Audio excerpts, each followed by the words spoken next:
Guyana is a unique country. It is CARICOM, as in Caribbean Community, but yet it is in South America. It is in South America, but yet it's English speaking, which is unique for South America too. But while Guyana is unique in its own right, Guyana and Trinidad and Tobago also share quite a bit of similarities. We're also both Caribbean. We share that same colonial history. We also have a pretty similar ethnic makeup that kind of causes similar political strife and a similar political battle, at least in how it's divided to some extent, to happen in both Trinidad and Tobago and Guyana. And another similarity is now we both have oil, so we're both rich. But some Trinis, I am sure, seem to be a bit of the opinion that Guyana got rich and switch. For quite a while, Trinidad and Tobago was the wealthier neighbor, and many Guyanese nationals would come over to Trinidad and Tobago to get a better life because we had more business opportunities, etc., etc. So Guyanese in Trinidad and Tobago wasn't a strange thing. It's a pretty common thing. It still is, in fact. Quite a bit of the Guyanese diaspora is located here in Trinidad and Tobago. Now, since Guyana found oil, some of them have been looking back home to see the opportunities that would have arisen. And to be fair to them, the Guyanese president did in fact ask about the diaspora and say that they need some of the diaspora to come back now and help them out. So some of them are trying some of that. And in the attempts that various people try to see if they could get their feet or their business into Guyana and make some of that money that is flowing now because of the newfound oil. Some people in their attempts to do that have run afoul of the Guyanese new laws, because the thing is, Guyana found this oil, but they don't want it to be that they find this oil and all the benefit of it leaves the country. The oil business is of such a nature that most of the people engaged in the main parts of the oil business are multinational corporations. That money, although the resources come out of your country, your natural resources, that money doesn't exactly stay with you. So Guyana is trying to figure out ways to make sure as much as possible stays inside Guyana, and especially for a country like Guyana, where they would have been struggling for some time on that economic front. They're looking at this and trying to hold on to as many opportunities as they can. And you can't fight them on that. But there's some bacchanal that ensues, some conflict that ensues with them trying to make these conditions for them to see the maximum benefit. We're going to get into some of that. Before we dive in that, of course, make sure you hit that like button. Please do. It does help. Drop a comment. I believe a comment is one of the best things you could do for the algorithm. So if you're in a commenting mood, by all means, tell me what you think and share the video to people who would like this kind of content. People who are wondering, what is going on in Guyana? What's this conflict I'm hearing about in between Trinidad and Guyana? Is it something to pay attention to? Well, they could pay attention to this video and find out. Share it to them who might like this kind of content. And I hope you're subscribed. If you're not, the red button there with subscribe written on it, you should probably click that. All right, now we're getting into some of this. Guyana's right to profits. Is local content law a double-edged sword? The recent news surrounding Trinidad-based Ramps Logistics' denial to operate in Guyana because of specifications in its recently proclaimed local content law, or act, has sparked a lot of conversation locally and regionally on the balancing act governments must perform when ensuring the resources and commodities are shared with international parties, as well as ensuring that their populations benefit the most. So that's the balance of the governments. The act proclaimed in December 2021 has raised eyebrows and led to questions on whether Guyana's protections of proceeds from its newfound oil and gas resources may be a cause for concern for CARICOM. But Timothy Tucker, the Georgetown Chamber of Commerce and Industry president and advocate for the local content policies in Guyana, defended the act and the specifics that were grounds to deny Ramps Logistics, saying that these rules were intended to ensure that the bulk of profits coming out of the energy sector stay at home where it belongs. Understandable. It's understandable. If you find something in your home country, it would be nice if the most of the benefit from this that we found in our land goes to the people that live in the land too. That's reasonable. The Guyanese Local Content Act was enacted to provide obligations on businesses involved in the energy sector to prioritize Guyanese nationals and companies in procurement for the enhancement for the oil and gas value chain. The LCA states that every person who enters into a petroleum agreement in accordance with the Guyanese Petroleum Act, every holder of a license granted under the Act is required to utilize local content. But what does local content mean? The Act defined local content as the monetary value of inputs from the supply of goods or the provision of services by Guyanese nationals or Guyanese companies. So, for a company specified in the Act to have a license to operate, one of the requirements is that the business must have a percentage of local content. A total of 40 different sectors were identified by the LCA as subject to the minimum local content requirement. For example, these are the examples. Welding companies must have at least 25% Guyanese participation.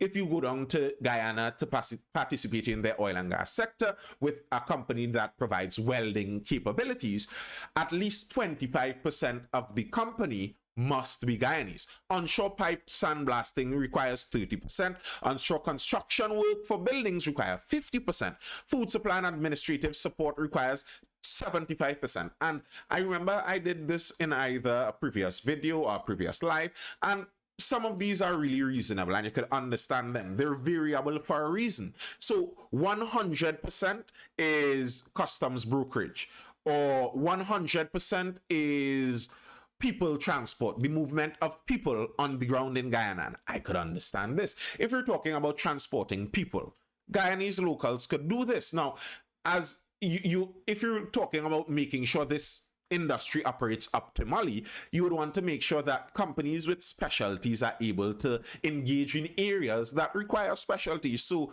even for something like welding, there may not be sufficient welders to take all of the positions, so they're limited to 25%. But something like transport, by all means, there's enough transportation in Guyana for people. So 100% local content in transportation.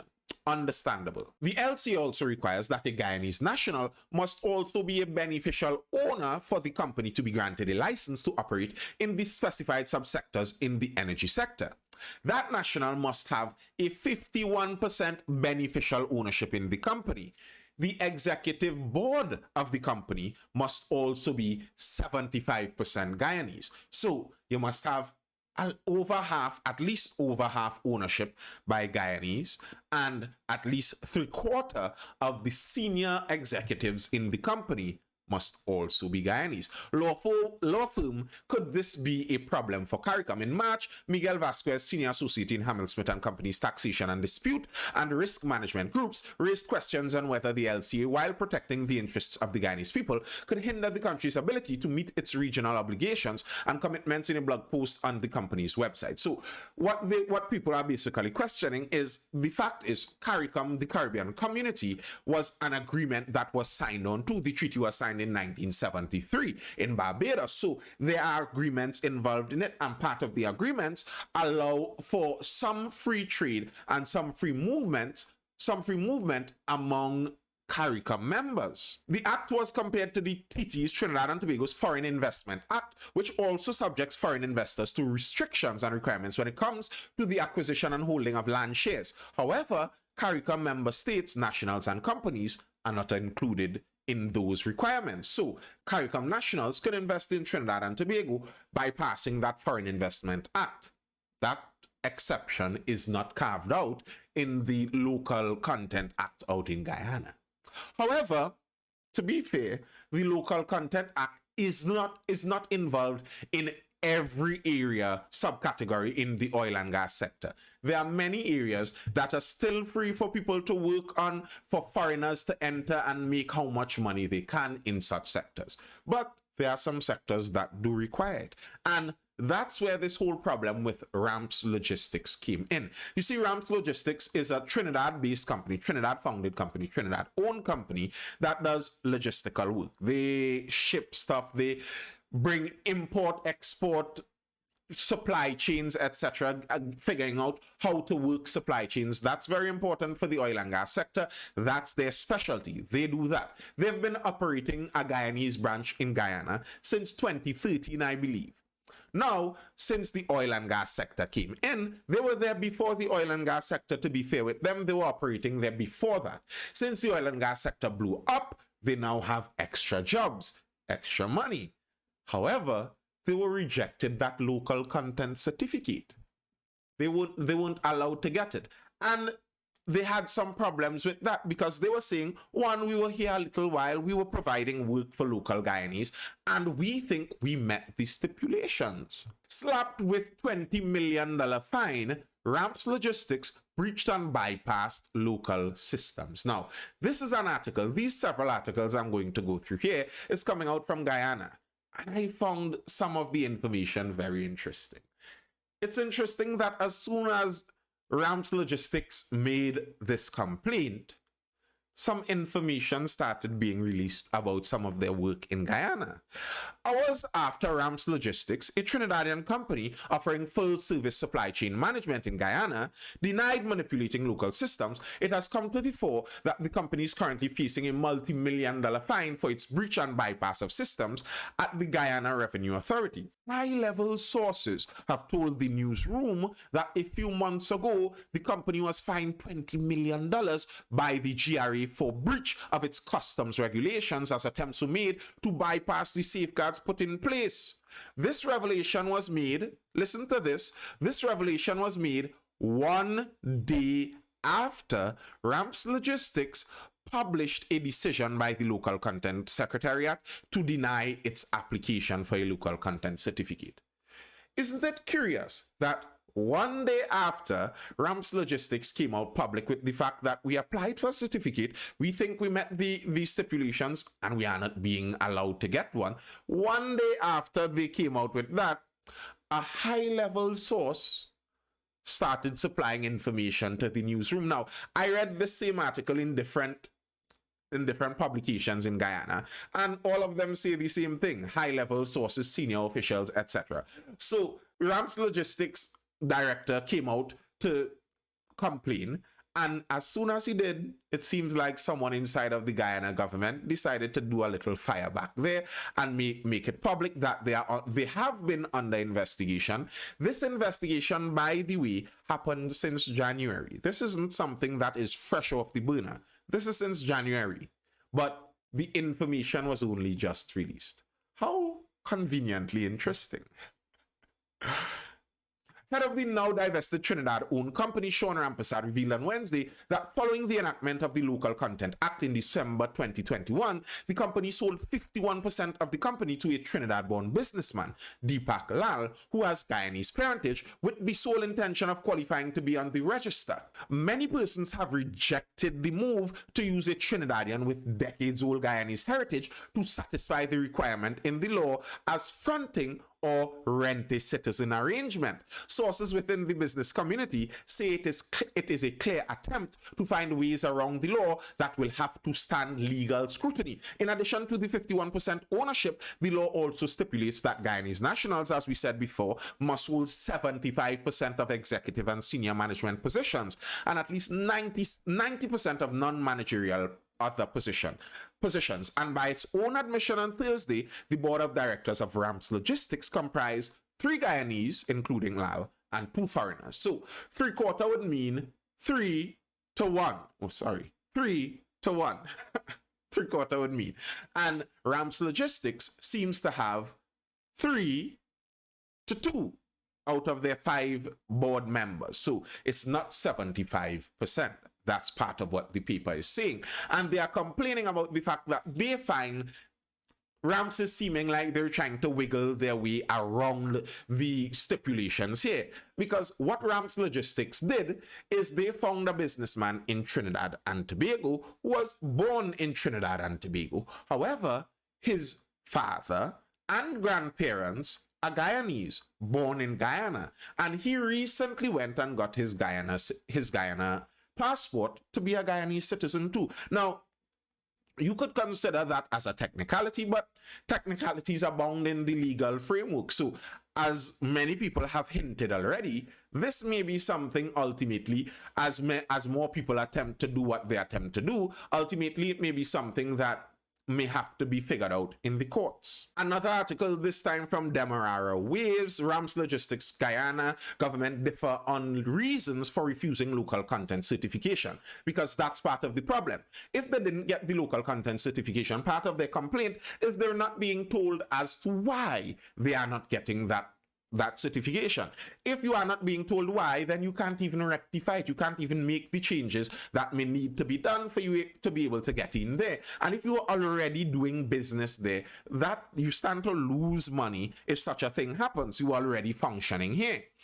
Highly placed sources on Thursday said Rams Logistics Guyana Incorporated has been refused local content certification because the company does not have 75% Guyanese in management and has not proven the source of the US $1 million from the Trinidad-born Guyanese investor in exchange for the 51% Guyanese stake. So the local Trinidadian used $1 million to buy his 51% stake. They're saying, allegedly, a high-placed source is saying that they didn't supply a source of funds for his investment, and that's kind of understandable. You don't want it to be that the same company gave him the $1 million for him to invest in the company and own 51%. You want to make sure everything is above board there. But Rams Logistics did in fact reply to this. They said that he got the source of funds was he owns a company in Trinidad and Tobago, and he indeed does. Well, his family does. He's the managing director of Qualitech, which is a massive oil and gas company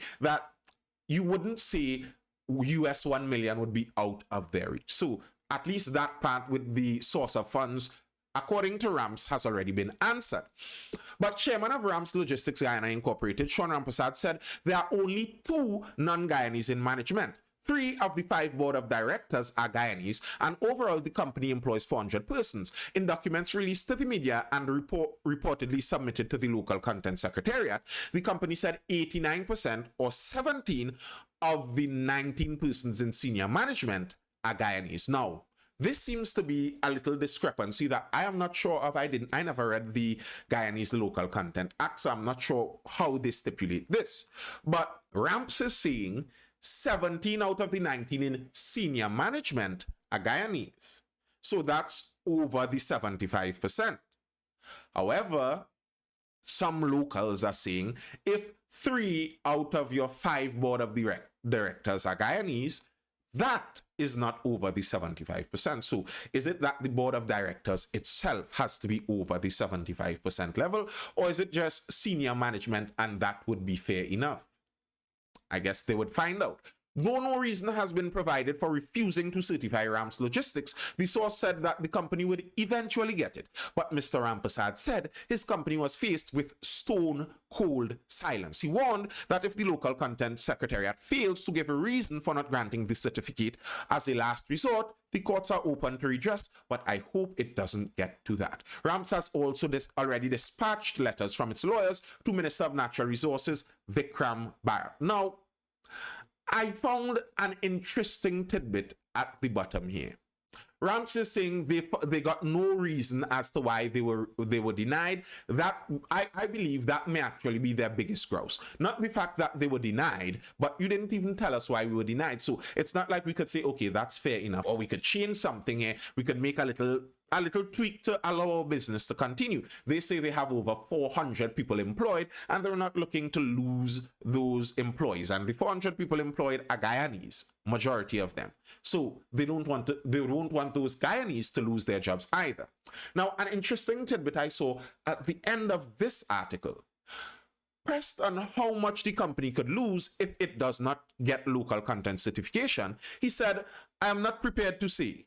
He also refused to say whether he believed Western Logistics Incorporated was being favored.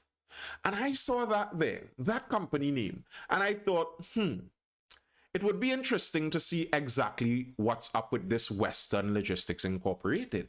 Does this have something to do with this entire story? So I went looking up Western Logistics Incorporated over in Guyana to see what's going on there. And what would I stumble upon but query on minister's ties to company results in cops visiting Starbrook News.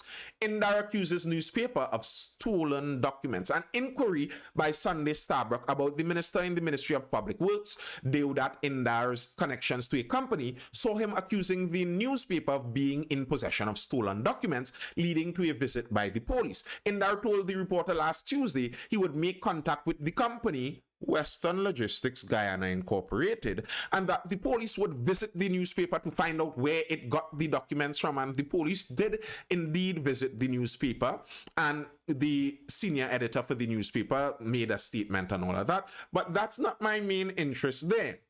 One document in possession of the newspaper shows Indar signing as a director on October 30th, 2020. Indar was appointed a minister in August of 2020. So he allegedly signed on as a director of Western Logistics in October, 2 months after he was signed in or appointed as a minister. Interesting.